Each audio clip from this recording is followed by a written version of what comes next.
دوسرا شعر سماعت فرمائیں کہ مصطفیٰ کے قدموں کی دھول کا اثر دیکھو، مصطفیٰ کے قدموں کی دھول کا اثر دیکھو، مصطفیٰ کے قدموں کی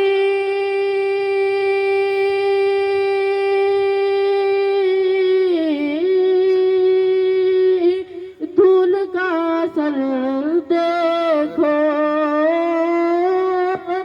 دھول کا اثر دیکھو، آج تک مدینے کی وادیاں چمکتی ہیں، آج تک مدینے کی فیض ہے یہ علماء کا، دین ہے مدارس کی، فیض ہے یہ علماء کا، دین ہے مدارس کی، فیض ہے یہ علماء کا،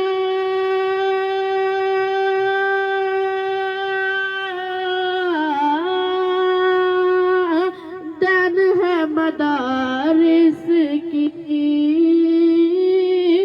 دین ہے مدارس کی، ہر طرف جو محفل میں ٹوپیاں چمکتی ہیں، ماشاءاللہ، ہر طرف جو محفل میں ٹوپیاں چمکتی ہیں، پھول بھی مہکتے ہیں۔ السلام علیکم۔ وعلیکم السلام۔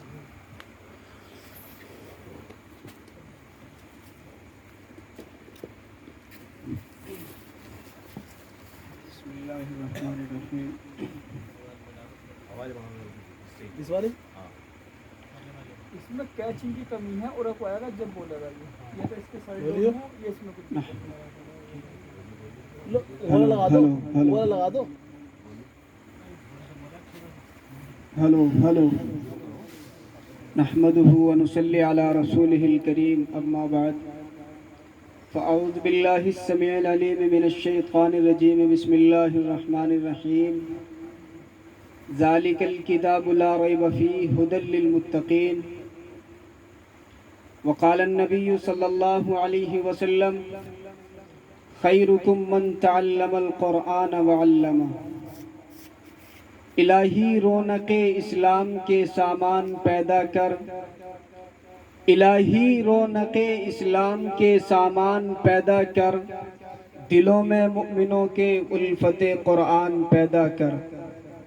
صدر محترم، حاضرین محفل، اللہ تبارک و تعالیٰ کا بہت بڑا احسان اور کرم ہے کہ اس نے ہم سب کو ایمان کی دولت سے نوازا، اور مزید کرم یہ ہے کہ اللہ تبارک و تعالیٰ نے انسانوں کی ہدایت کے لیے، انسانوں کی رہنمائی کے لیے اس دنیا کے اندر ایک ایسی کتاب دے کر کے آخر نبی جناب حضرت محمد مصطفیٰ صلی اللہ علیہ وسلم کو دنیا میں مبعوث کیا، جو آنے والے اور قیامت تک کے انسانوں کے لیے ہدایت کا ذریعہ ہے۔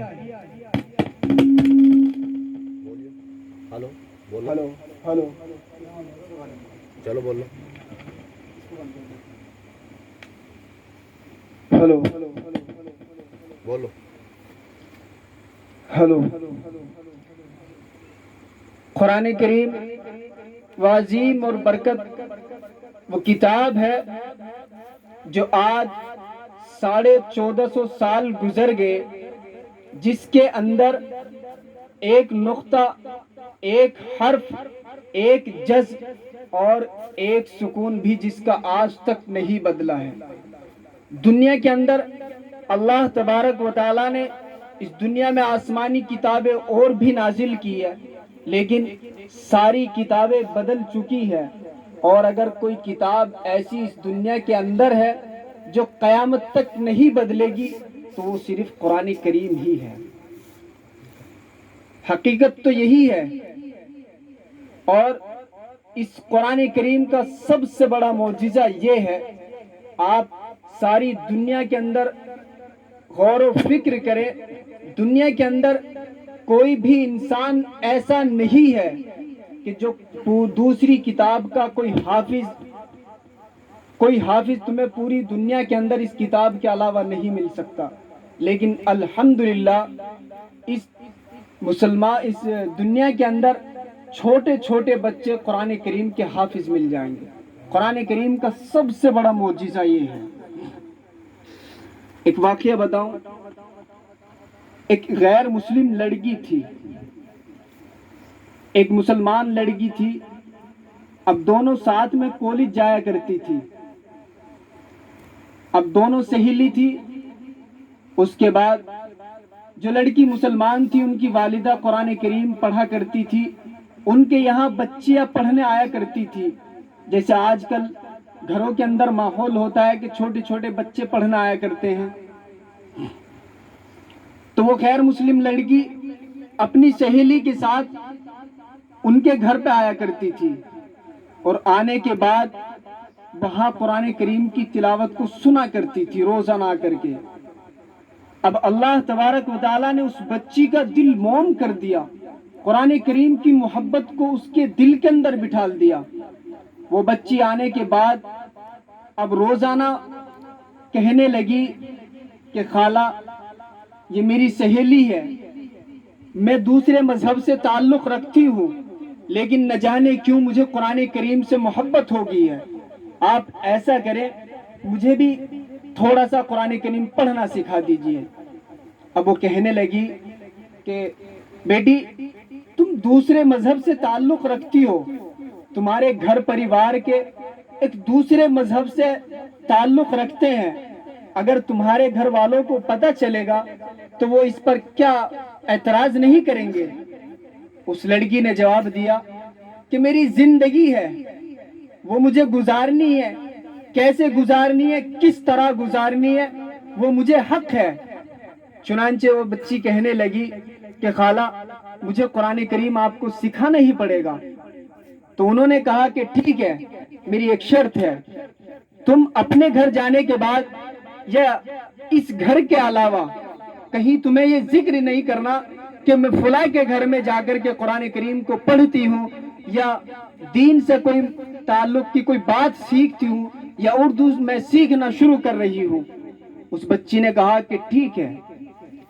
اب وہ روزانہ بچی جاتی ہے، اور جانے کے بعد جس طرح سے بچی وہاں قرآن کریم سیکھتی ہے، چنانچہ وہ بچی بھی اسی طرح سے قرآن کریم کو سیکھنا شروع کر دیتی ہے۔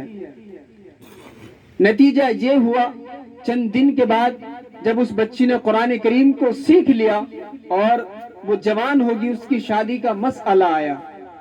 اب غیر مسلم لڑکی تھی، جس فرقے سے یا جس مذہب سے آدمی تعلق رکھتا ہے اسی ریتی رواج کے تحت اس کی شادی ہونی ہے۔ چنانچہ اس لڑکی کی شادی کا وقت آ گیا، اس کے گھر کو نے شادی کی چرچا کی، اور اس کی شادی ایک غیر مسلم لڑکے سے طے کر دی۔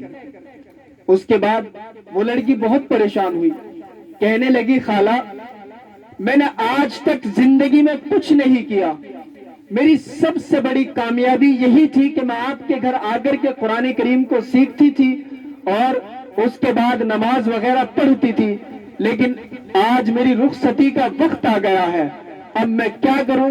میں ایک ایسے گھرانے سے تعلق رکھتی ہوں، میرا باپ ایک ایسا ہے کہ مسلمان کا نام سنتے ہی جو زہر اگلتا ہے، لیکن آج میں مجبور ہوں، میں کیا کروں؟ مجھے کوئی راستہ ایسا بتائیے جس سے کہ میں قرآن کریم کو اپنے ساتھ لے کر کے جاؤں اور اس کو پڑھا کروں۔ چنانچہ اس کی استاذی نے کہا کہ ٹھیک ہے بیٹی، تمہارا اور ہمارا آنا جانا گھر میں ہے، اور ہم جیسے کہیں گے تمہاری والدہ ہماری بات بھی مان لیں گی۔ چنانچہ اس لڑکی، اس کی سہیلی نے ایک گفٹ تیار کیا، خوبصورت گلدستہ سجایا اور اس میں چند کپڑے اور اس میں قرآن کریم کو پیک کیا۔ پیک کرنے کے بعد اس لڑکی سے کہا بیٹی تمہارا ہم ایک گفٹ دیں گے اور وہ دہیج ہوگا، اپنی والدہ سے کہنا کہ جو ہم دہیج میں جو تمہیں جو گفٹ دیں گے وہ میں اپنے ساتھ لے کر کے جاؤں گے۔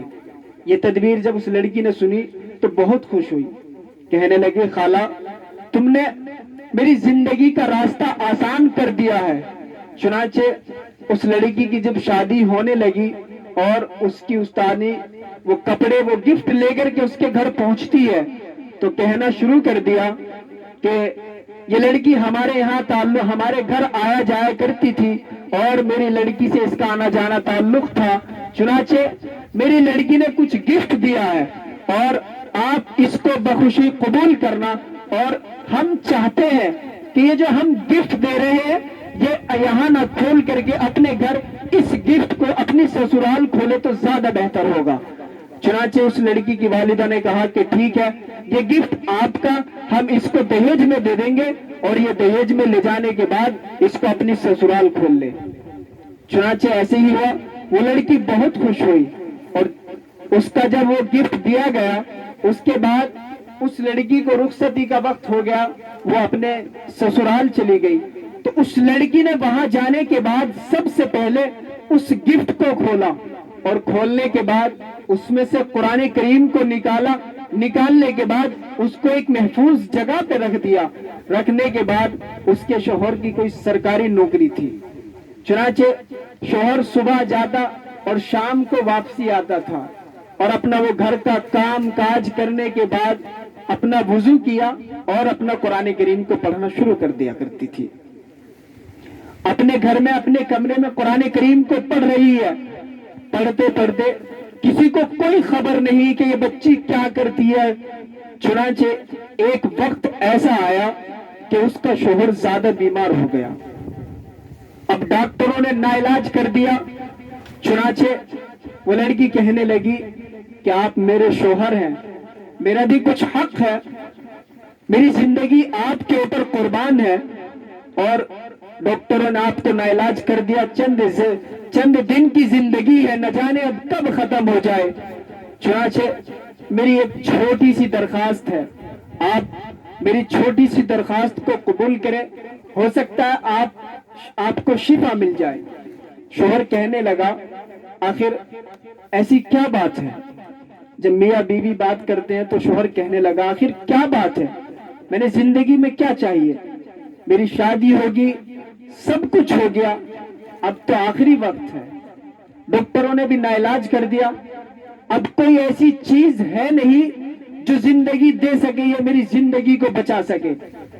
چنانچہ اس لڑکی کو قرآن کریم کی عظمت اور قرآن کریم پر یقین تھا اور اللہ تبارک و تعالیٰ کی ذات پر یقین رکھتی تھی، اور اللہ تبارک و تعالیٰ نے اس کے دل کے اندر قرآن کریم کی محبت کو اس طرح راسخ کر دیا تھا، اس کو پکا یقین تھا کہ ایک نہ ایک دن ایسا ہوگا کہ اللہ تبارک و تعالیٰ میرے شوہر کو شفا ضرور دیں گے۔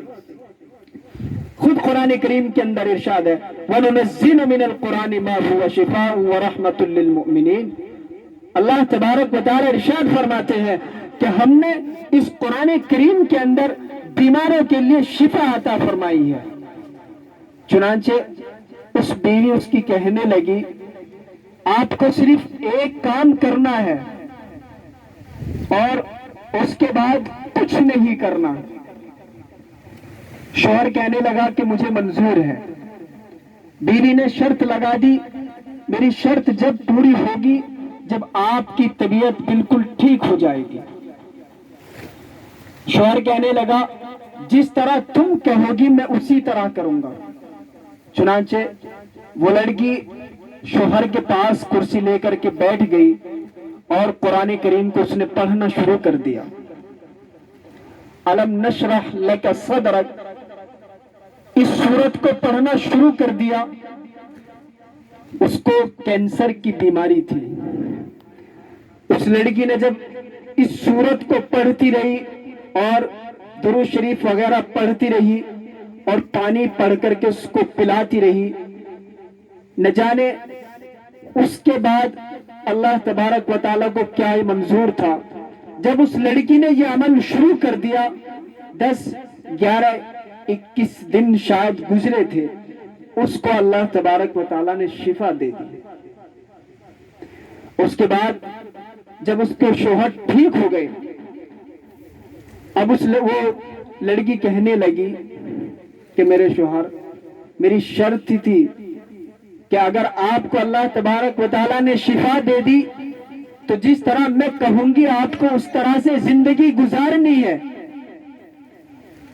اس کا شوہر کہنے لگا مانگو، کیا مانگنا ہے؟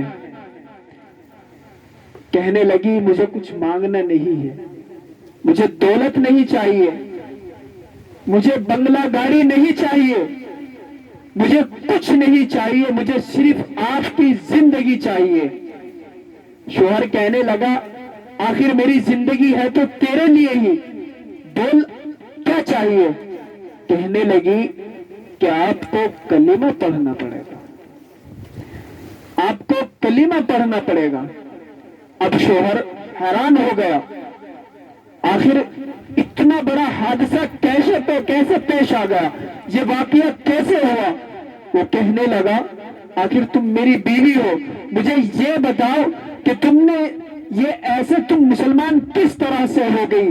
تم ایک ایسے گھر میں پیدا ہوئی تھی کہ جس کا باپ اتنا بڑا ظالم ہو، اتنا بڑا فساد پھیلانے والا ہو اور ہر وقت مسلمانوں کے خلاف زہر اگلنے والا ہو، تم اس گھرانے کے اندر ایمان کی دولت سے کیسے سرفراز ہو گئی؟ چنانچہ اس لڑکی نے سارا واقعہ بتایا کہ میری ایک سہیلی تھی، مسلمان سہیلی تھی، اس کی والدہ قرآن کریم پڑھایا کرتی تھی، تو خارجی ٹائم میں کھیلنے کے بہانے ان کے گھر جا کر کے قرآن کریم کو سیکھتی تھی۔ تو میری استاد نے بتایا تھا کہ بیٹی اگر کوئی آدمی بیمار ہو جائے تو قرآن کریم کے ذریعے قرآن کے اندر ہر بیماری کی شفا ہے۔ تو مجھے اپنے استاد کی بات یاد آ گئی، اور آج جب آپ موت کے منہ میں تھے تو مجھے وہی سورت یاد آ گئی، اور اسی سورت کا پانی پڑھ کر کے میں نے آپ کو پلایا ہے، اور اسی سورت کے ذریعے سے اللہ تبارک و تعالیٰ نے آپ کی زندگی کو بخش دیا ہے۔ اب شوہر پریشان اور حیران ہو گیا سن کر کے، کہنے لگا کہ ٹھیک ہے۔ چنانچہ اس کے شوہر نے ایمان قبول کیا۔ بتانے کا مقصد یہی تھا کہ اگر انسان اپنی زندگی کے اندر صرف 2 کام کرنا شروع کر دے تو اس کی زندگی خوشحال گزرنی شروع ہو جائے گی۔ آج مسلمان پریشان کیوں ہیں؟ سب سے پہلی چیز مسلمان پریشان کیوں ہے؟ مسلمان سب سے زیادہ پریشان اگر ہے، صرف یہی وجہ ہے کہ قرآن کریم کو نہیں پڑھتا۔ ساری کچھ ہو جائے گا، سب کچھ کر لے گا، لیکن قرآن کریم کی طرف نہیں جائے گا۔ دوسری چیز، مسلمان اگر پریشان حال ہے تو صرف نماز نہیں پڑھتا۔ یہ 2 چیزیں اگر انسان اپنی زندگی کے اندر شروع کر دے تو سب کچھ ٹھیک ہو جائے گا۔ اور قرآن کریم آج سے 1450 سال سے لے کر کے اب تک جس کا ایک حرف، ایک نقطہ نہیں بدلا۔ جب قرآن کریم نازل ہو رہا تھا تو کفار مشرکین نے یہی کہا تھا کہ جناب حضرت محمد مصطفیٰ صلی اللہ علیہ وسلم یہ تو جادوگر ہے، من گھڑت کلام ہے۔ تو قرآن کریم نے پھر آ کر کے اعلان کیا تھا قُلْ فَأْتُوا بِسُورَةٍ مِّن مِّثْلِهِ فَادْعُوا شُهَدَاءَكُم مِّن دُونِ اللَّهِ إِن كُنتُمْ صَادِقِينَ۔ اے محمد آپ کہہ دیجئے کہ اگر یہ سچے ہیں اور اگر قرآن کریم کے کوئی سورت، کوئی آیت یا اس کے جیسی کوئی چیز لا سکتے ہیں تو پیش کرے، چاہے تو یہ اپنے معبود باطلانے کو بلا لے۔ چنانچہ وہ سب کے سب عاجز ہو گئے، کوئی بھی ایسا نہیں تھا جو قرآن کریم کی نظیر کو پیش کر سکے۔ حضرت عمر رضی اللہ تعالیٰ عنہ ایمان لانے سے پہلے کی حالت اتنے جلالی، حضرت عمر رضی اللہ تعالیٰ عنہ جب اللہ کے نبی علیہ الصلوۃ والسلام نے دعوت کا کام شروع کیا تھا تو جلال میں تلوار لی اور چل دیے جناب حضرت محمد مصطفیٰ صلی اللہ علیہ وسلم کا قتل کرنے کے لیے، نعوذ باللہ۔ اب راستے میں جا ہی رہے تھے، کسی نے کہا عمر کہاں جا رہے ہو؟ کہنے لگے کہ محمد صلی اللہ علیہ وسلم کا خاتمہ کرنے کے لیے جا رہا ہوں۔ اب اس شخص نے عرض کیا کہ عمر پہلے اپنے گھر کی خبر لو جا کر کے۔ چنانچہ حضرت عمر رضی اللہ تعالیٰ عنہ اپنی بہن کے گھر پہنچتے ہیں اور دیکھتے ہیں کہ گھر کا دروازہ بند ہے۔ حضرت عمر رضی اللہ تعالیٰ عنہ نے دروازہ کھٹکھٹایا، اندر سے آواز آئی، کون؟ کہنے لگے کہ عمر۔ حضرت عمر رضی اللہ تعالیٰ عنہ کی بہن قرآن کریم کو پڑھ رہی تھی، بہنوئی قرآن کریم کو پڑھا رہے تھے۔ حضرت عمر رضی اللہ تعالیٰ عنہ کی بہن نے قرآن کریم کو چھپا دیا اور اس کے بعد حضرت عمر رضی اللہ تعالیٰ عنہ گھر کے اندر داخل ہوئے اور کہنے لگے بہن سے کہ تم کیا کر رہی تھی گھر کے اندر؟ تم نے اتنی دیر سے دروازہ کیوں کھولا؟ حضرت عمر رضی اللہ تعالیٰ عنہ کی بہن کہنے لگی کہ کچھ نہیں، آپس میں بیٹھ کر کے باتیں کر رہی تھی۔ عمر نے کہا کہ نہیں، مجھے خبر ملی ہے کہ تم محمد صلی اللہ علیہ وسلم کا دین قبول کر چکی ہو۔ کہنے لگی کہ نہیں، ایسا نہیں ہے۔ چنانچہ حضرت عمر رضی اللہ تعالیٰ عنہ نے کہا کہ آخر تم وہ چیز لاؤ، وہ کتاب لاؤ جو تم پڑھ رہی تھی۔ کہنے لگی کہ عمر یہ کتاب کوئی ایسی کتاب نہیں ہے، یہ کتاب کسی ایسے آدمی کے ہاتھ میں نہیں دی جاتی، یہ کتاب کوئی معمولی کتاب نہیں ہے، یہ کتاب ناپاک آدمی کے ہاتھ میں نہیں دی جاتی۔ چنانچہ بہن نے کہا عمر اگر اس کتاب کو دیکھنے کا شوق ہے، اگر اس کتاب کو ہاتھ میں پکڑنے کا شوق ہے تو آپ پہلے جائے اور جانے کے بعد پہلے غسل کرے اور اس کے بعد آئے اور آ کر کے جب مطالبہ کرے۔ چنانچہ حضرت عمر رضی اللہ تعالیٰ عنہ غسل خانے کے اندر گئے، غسل کیا، غسل کرنے کے بعد بہن سے پھر مطالبہ کیا کہ بہن آخر وہ کتاب اب تو دکھاؤ کہاں ہے؟ حضرت عمر رضی اللہ تعالیٰ عنہ کے ہاتھ میں اب جیسے ہی کتاب آتی ہے، قرآن کریم کو کھولتے ہیں، اللہ تبارک و تعالیٰ نے دل کی کیفیت کو بدل دیا تھا۔ زمین آسمان کے رب نے فیصلہ کر دیا تھا کہ عمر کے حق میں ہدایت آ چکی ہے۔ چنانچہ حضرت عمر رضی اللہ تعالیٰ عنہ نے کتاب کو کھولا، قرآن کریم کو جیسے ہی کھولا اور اس کو پڑھا، اللہ تبارک و تعالیٰ نے ایمان دل کے اندر راسخ کر دیا تھا۔ چنانچہ جیسے ہی حضرت عمر رضی اللہ تعالیٰ عنہ نے اس کتاب کو پڑھا، پڑھنے کے بعد چپ رہے اور کتاب اپنی بہن کے ہاتھ میں دیا اور کہنے لگے کہ بہن میری ہمشیرہ حضرت محمد مصطفیٰ صلی اللہ علیہ وسلم کہاں ملیں گے؟ چنانچہ بہن نے عرض کیا کہ مسجد نبوی کے اندر تشریف لے جائے اور وہی ملیں گے۔ چنانچہ حضرت عمر رضی اللہ تعالیٰ عنہ ننگی تلوار ہاتھ میں ہے، عمر فاروق جا رہے ہیں، راستے سے جا رہے ہیں اور مسجد نبوی کی طرف کو جا رہے ہیں۔ جب دیکھا اللہ کے نبی علیہ الصلوۃ والسلام کے ساتھ حضرت ابو بکر صدیق رضی اللہ تعالیٰ عنہ بیٹھے ہوئے تھے، حضرت ابو بکر صدیق رضی اللہ تعالیٰ عنہ گھبرائے، کہنے لگے اللہ کے نبی عمر آ رہے ہیں، ننگی تلوار ہاتھ میں ہے، آج خیر کا معاملہ نہیں ہے۔ اللہ کے نبی علیہ الصلوۃ والسلام نے فرمایا کہ ابو بکر گھبراؤ نہیں، اللہ تبارک و تعالیٰ ہمارے ساتھ ہے۔ اگر آج عمر کوئی غلط بات کرے گا یا تو آج عمر ایمان کی دولت سے سرفراز ہوئیں گے، آج یہ عمر کا سر تر سے تن سے جدا ہو جائے گا۔ چنانچہ حضرت عمر رضی اللہ تعالیٰ عنہ مسجد نبوی کے اندر پہنچے اور اس طرح ادب سے جا کر کے بیٹھ گئے جیسے کہ کوئی فرشتہ نازل ہو گیا۔ کہنے لگے اللہ کے نبی علیہ الصلوۃ والسلام سے کہ محبوب مجھے کلمہ پڑھا دیجئے۔ اللہ کے نبی علیہ الصلوۃ والسلام حضرت ابوبکر صدیق رضی اللہ تعالیٰ عنہ کی طرف کو دیکھ کر کے مسکرائے، کہنے لگے عمر کیا بات ہے؟ کہنے لگے کہ جناب مجھے کلمہ پڑھا دیجئے۔ اب عمر نہیں رہا، اب عمر کا دل عمر کے حوالے نہیں ہے، اب عمر کا دل اب اس کے اختیار میں نہیں ہے، عمر کا دل تو کہیں اور کھو چکا ہے۔ چنانچہ اللہ کے نبی علیہ السلام نے کلمہ پڑھایا اور اس کے بعد سارا ماجرا بتایا حضرت عمر رضی اللہ تعالیٰ عنہ نے کہ ایسے ایسے بات تھی۔ تو سوچئے ایک آدمی قاتل تھا، لیکن جب قرآن کریم اس کے ہاتھ میں آیا تو قرآن کریم نے پھر اس کو فاروق اعظم کا لقب دے دیا۔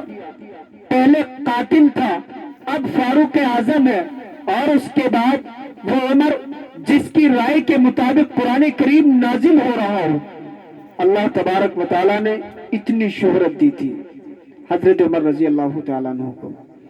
یہ قرآن کریم کا معجزہ تھا۔ ایک آدمی وہ ہے جس پہ قرآن کریم پڑھنا نہیں آتا، کرے تو کرے کیا؟ یاد رکھنا، علم سیکھنے کی کوئی عمر نہیں ہوتی، علم سیکھنے کی کوئی عمر نہیں ہوتی۔ حضرت امام شافعی رحمۃ اللہ علیہ سے کسی نے پوچھا تھا کہ جناب علم کب سے اور کہاں تک سیکھنا چاہیے؟ امام شافعی رحمۃ اللہ علیہ نے فرمایا اطلب العلم من المہدی الی اللحد، کہ علم حاصل کرنے کے لیے ماں کی گود سے لے کر قبر تک جب بھی چاہے جس عمر میں بھی چاہے علم حاصل کر سکتے ہیں۔ ایک آدمی پڑھا لکھا نہیں ہے، اب کرے تو مجبوری ہے، قرآن کریم سے محبت کرتا ہے، پڑھنا نہیں جانتا، اب کرے تو کرے کیا؟ اب اس کو ثواب کیسے ملے؟ اب اس کے لیے لکھا ہے کہ جو آدمی پڑھنا نہیں جانتا قرآن کریم کو تو وضو کرے اور قرآن کریم کو کھول کر کے بیٹھ جائے۔ قرآن کریم کا پڑھنا بھی ثواب، دیکھنا بھی ثواب، سننا بھی ثواب۔ اور اگر کوئی قرآن کریم کو پڑھ رہا ہے تو خود قرآن کریم اب اعلان کرتا ہے فَإِذَا قَرَأْتَ الْقُرْآنَ فَاسْتَمِعُوا لَهُ وَأَنصِتُوا لَعَلَّكُمْ تُرْحَمُونَ، کہ جب تمہارے سامنے قرآن کریم کی تلاوت ہو تو تمہیں چاہیے کہ تم غور کے ساتھ میں سنیں تاکہ تم کامیاب ہو جاؤ۔ اتنا تو تم کر سکتے ہو، پڑھنا نہیں آتا غور کے ساتھ میں سن تو سکتے ہو۔ یاد رکھنا، قرآن کریم کا ایک لفظ پڑھنا یا سننا اس کے اوپر 30 نیکیاں ملتی ہیں۔ اب کسی آدمی نے پڑھا الف لام میم، الف لام میم میں 3 لفظ ہے، 3، لیکن اگر دیکھا جائے تو یہ ایک ہی لفظ ہے۔ اب اللہ تبارک و تعالیٰ ارشاد فرماتے ہیں کہ 3 لفظ نہیں، یہ ایک لفظ نہیں، 3 ہے۔ کسی نے پڑھا الف لام میم تو اس کے کھاتے میں 30 نیکیاں لکھی جاتی ہیں۔ یہ قرآن کریم کی برکت، یہ قرآن کریم کا معجزہ ہے۔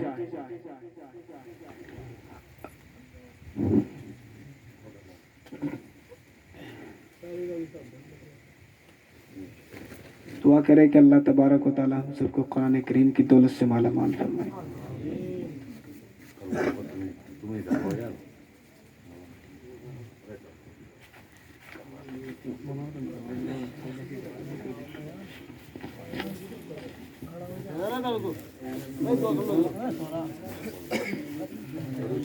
درود شریف پڑھ لو۔ اللهم صل على محمد وعلى آل محمد كما صليت على إبراهيم وعلى آل إبراهيم إنك حميد مجيد. ربنا آتنا في الدنيا حسنة وفي الآخرة حسنة وقنا عذاب النار وقنا عذاب القبر وقنا عذاب الحشر وقنا عذاب الدين.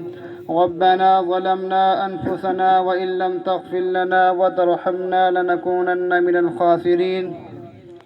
رب اجعل لي مقيم الصلاة ومن ذريتي ربنا وتقبل دعاء. ربنا اغفر لي ولوالدي وللمؤمنين يوم يقوم الحساب.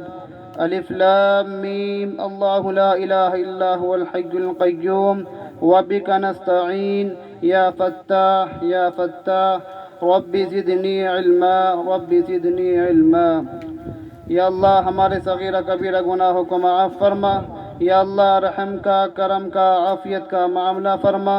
مولا کریم رات کے اندھیرے میں، دن کے اجالے میں یا اللہ یا اللہ جو بھی گناہ کیے ان سب کو معاف فرما۔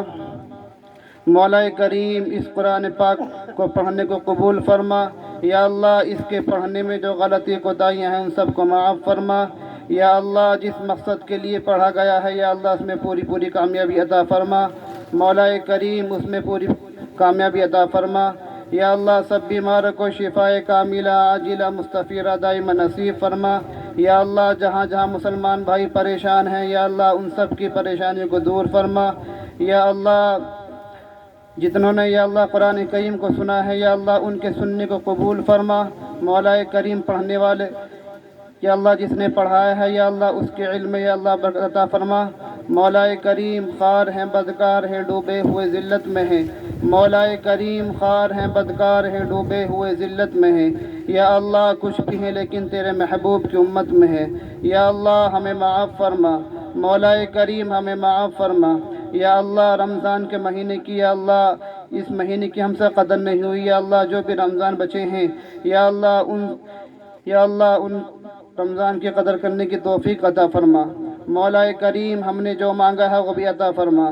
یا اللہ جو مانگنے سے رہ گیا ہے ہمارے حق میں بہتر تھا، یا اللہ ہم اپنی غلطی کو تیسر مانگ سکو بھی عطا فرما۔ صلی اللہ تعالی علی خیر خلقہ محمد وعلی آلہ وصحبہ اجمعین برحمتک یا ارحم الراحمین۔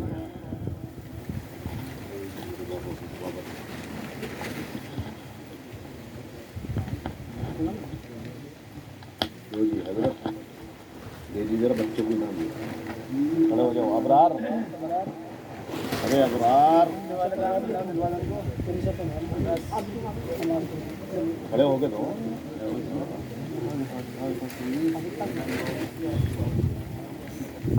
ادھر کھڑے ہو